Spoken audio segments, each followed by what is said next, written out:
Hello, എല്ലാവർക്കും പുതിയൊരു വീഡിയോയിലേക്ക് സ്വാഗതം. അപ്പോൾ നമ്മൾ ഇന്ന് UKGയുടെ ഹിന്ദി ക്വസ്റ്റ്യൻ പേപ്പർ ആട്ടോ നോക്കാനായിട്ട് പോകുന്നത്.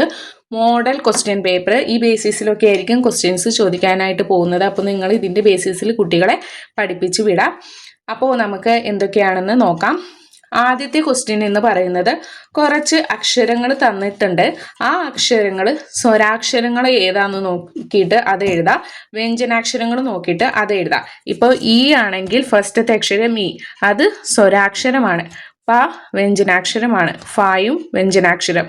അടുത്തത് ബ വ്യഞ്ജനാക്ഷരം, ത വ്യഞ്ജനാക്ഷരം, ഗ വ്യഞ്ജനാക്ഷരം, ആ സ്വരാക്ഷരം. അങ്ങനെ അതെല്ലാം നമ്മൾ സ്വരാക്ഷരങ്ങളും വ്യഞ്ജനാക്ഷരങ്ങളും ആയിട്ട് തരം തിരിച്ച് എഴുതണം. അതാണ് ഫസ്റ്റ് ക്വസ്റ്റ്യൻ. അടുത്ത ക്വസ്റ്റ്യൻ എന്ന് പറയുന്നത് ആം ക്യാ ഹേ. ആം എന്താണ്? ഫൽ ആണോ, ജാൻവർ ആണോ, ഫൂലാണോ? അത് പഴമല്ലേ, ആം ഫല്ലാണ്. അപ്പോൾ അതാണ് ശരിയായിട്ടുള്ള ഉത്തരം. ടിക്ക് ചെയ്യാം. പൂവൊന്നും അല്ല, അത് ഫലമാണ്. എന്ന് വെച്ചാൽ പഴമാണ്, അത് ഫൽ. ടിക്ക് ചെയ്ത് കൊടുക്കാം. അടുത്തത് കമൽ ശബ്ദ മീം കിത്തനെ അക്ഷർ ഹേം. കമൽ എന്ന് പറയുന്ന വാക്കിന് എത്ര അക്ഷരം ഉണ്ടെന്ന്? 1 2 3. 3 അക്ഷരമാണുള്ളത്. അപ്പോൾ 3 ആണ് കറക്റ്റ് ആയിട്ടുള്ള ആൻസർ. അടുത്തത് ആ കിസ് പ്രകാർ കാ അക്ഷർ ഹേ.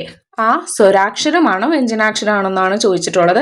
ആ സ്വരാക്ഷരം അല്ലേ, അപ്പോൾ അതാണ് കറക്റ്റ് ആയിട്ടുള്ള ഉത്തരം. അടുത്തത് മിലാൻ കരോ എന്ന് വെച്ച് കഴിഞ്ഞാൽ ചേരുംപടി ചേർക്കുക എന്നാണ്. സെയിം അതിൻ്റെ പേര് വെച്ചിട്ട്. ആദ്യത്തേത് ബട്ടൺസ് ആണ്. ബട്ടൺസ് എന്ന് പറയുന്നത് ബട്ടൺ എന്നാണ്. അപ്പോൾ അതിലോട്ട് യോജിപ്പിക്കുക. അടുത്തത് ഗർ, ഗറിലേക്ക്. അടുത്തത് കമൽ, അടുത്തത് കമൽ, കമലിലേക്ക് യോജിപ്പിക്കാം. ആങ്ക്, മഡർ, ഗ്രീൻ പീസിനെ മഡർ എന്നാണ് പറയുന്നത്.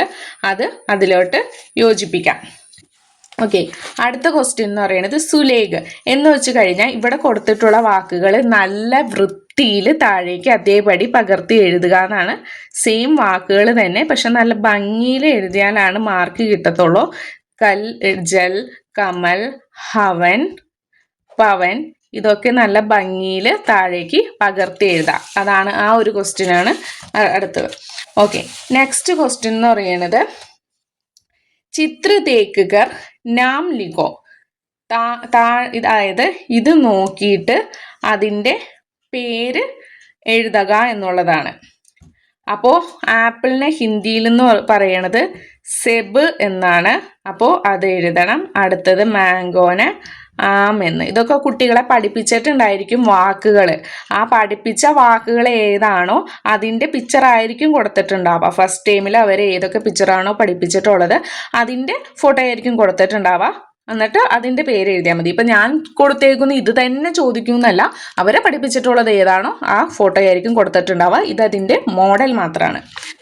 അടുത്തതെന്ന് പറയുന്നത് ഇവിടെ കുറച്ച് അക്ഷരങ്ങൾ കൊടുത്തിട്ടുണ്ട്, ലായും കൊടുത്തിട്ടുണ്ട്. അത് വെച്ച് വാക്കുകൾ ഉണ്ടാക്കാം. ക പ്ലസ് ല എന്താണ്? കൽ. ഫ പ്ലസ് ല ഫൽ. ജ പ്ലസ് ല ജൽ. ന പ്ലസ് ല നൽ. ഹ പ്ലസ് ല ഹൽ. അങ്ങനെ ഓരോ വാക്കുകൾ ഉണ്ടാക്കി എഴുതാം. ഉണ്ടാക്കി എഴുതാന്നല്ല, ക ല ചേർത്ത് എഴുതാം, ഫ ല ചേർത്ത് എഴുതാം. സിമ്പിൾ. അത് അവർക്ക് ആ ഒരു ട്രിക്ക് മനസ്സിലായാൽ മതി. സിമ്പിളാണത്. ഓക്കെ, അടുത്തതെന്ന് പറയണത് ദോ തീൻ അക്ഷർ വാലെ ദോ സാമാസിക ശബ്ദ ലിഖോ എന്ന് വെച്ചാൽ 2 വാക്ക് വരുന്ന വേർഡ്സ് 2 എണ്ണം എഴുതാം. 3 വാക്ക് വരുന്ന വേർഡ്സ് 2 എണ്ണം എഴുതാം. 2 എണ്ണം വെച്ച് പറഞ്ഞത് ഏതൊക്കെയാണ്? ജൽ എഴുതാം, ഫൽ എഴുതാം. പിന്നെ 3 എണ്ണം വരുന്നത് ഏതൊക്കെയാണ്? കമൽ എഴുതാം, മഡർ എഴുതാം. അങ്ങനെ ഇതിൻ്റെ ആൻസറൊക്കെ ക്വസ്റ്റ്യൻ പേപ്പറിൽ തന്നെ ഉണ്ടായിരിക്കും. പക്ഷെ അവരത് കണ്ടെത്തി എഴുതിയാൽ മതി. അല്ലെങ്കിൽ അവരെ പഠിപ്പിച്ചിട്ടുണ്ടായിരിക്കും, അത് എഴുതിയാൽ മതി. കിട്ടിയില്ലാന്നുണ്ടെങ്കിൽ ക്വസ്റ്റ്യൻ പേപ്പറിൽ തന്നെ 3 വാക്കുള്ള വേർഡ്സ് ഒക്കെ ഉണ്ടായിരിക്കും. ഇപ്പം ഇതുപോലെ ഇത് കണ്ടോ, 2 വാക്കുള്ളത്. ഇല്ല, നമ്മൾ എഴുതിയത് 2 വാക്കുള്ളതാണ്. അത് അവർ മനസ്സിലാക്കി എഴുതാൻ പഠിക്കണം. അടുത്തത് ശരിയാണോ തെറ്റാണോ എന്ന് എഴുതാനാണ്. സഹി യാ ഗൽത്ത് ലിഖോ. സഹി മീൻസ് ശരി, ഗൽത്ത് മീൻ തെറ്റ്. അപ്പോൾ ആം എക് ഫൽ ഹേ. ആം ഫൽ ആണോ? അതെ, ആം ഫൽ ആണ്. അപ്പോൾ സഹി, ശരിയാണ്. അടുത്തത് ഗായ് ദൂത് ദേത്തി ഹേ. പശു പാൽ തരുന്നു. ശരിയാണോ? ശരിയാണ്. അപ്പോൾ സഹി. അടുത്തത് കുത്ത ഉടുത്ത ഹേ. പട്ടി പറക്കൂന്ന്, അത് തെറ്റല്ലേ? തെറ്റാണ്. അപ്പോൾ ഗൾത്ത്. ഇപ്പോൾ UKG പഠിക്കുന്ന കുട്ടിക്ക് ഇത് വായിച്ച് ഇതിൻ്റെ അർത്ഥമൊക്കെ എങ്ങനെ മനസ്സിലാവുമെന്നായിരിക്കും നിങ്ങൾ ചിന്തിക്കുന്നത്. നിങ്ങൾ ഒന്നും കൊണ്ടും പേടിക്കേണ്ട. നിങ്ങളുടെ മിസ്സുമാർ, അതായത് കുട്ടികളുടെ മിസ്സുമാർ ഈ ഹിന്ദിയും വായിക്കും, അത് മലയാളത്തിലും പറയും. ഓക്കെ, അവരോട് പറയും മാങ്ങ ഫലമാണോ? അപ്പോൾ അവർ പറയും ഫലമാണ്, എന്നാൽ സഹി എഴുതിക്കോ. അങ്ങനെ അവരോട് പറയും. അത് അവർ നോക്കി എഴുതിയാൽ മാത്രം മതി കേട്ടോ. അല്ലാണ്ട് എല്ലാം അവർ വായിച്ച് തനിയെ ഒന്നല്ല കണ്ടുപിടിച്ച് എഴുതുന്നത്. ക്വസ്റ്റ്യൻ അവർ പറഞ്ഞു കൊടുക്കും, ആൻസർ കുട്ടികൾ പറഞ്ഞിട്ട് അവരത് എഴുതിയാൽ മാത്രം മതി. വേറെ പ്രശ്നമോ കാര്യങ്ങളോ ഒന്നുമില്ല. അപ്പോൾ ഈ മോഡൽസിൽ നിങ്ങൾ കുട്ടികളെ പഠിപ്പിച്ച് വെച്ചാൽ മതി.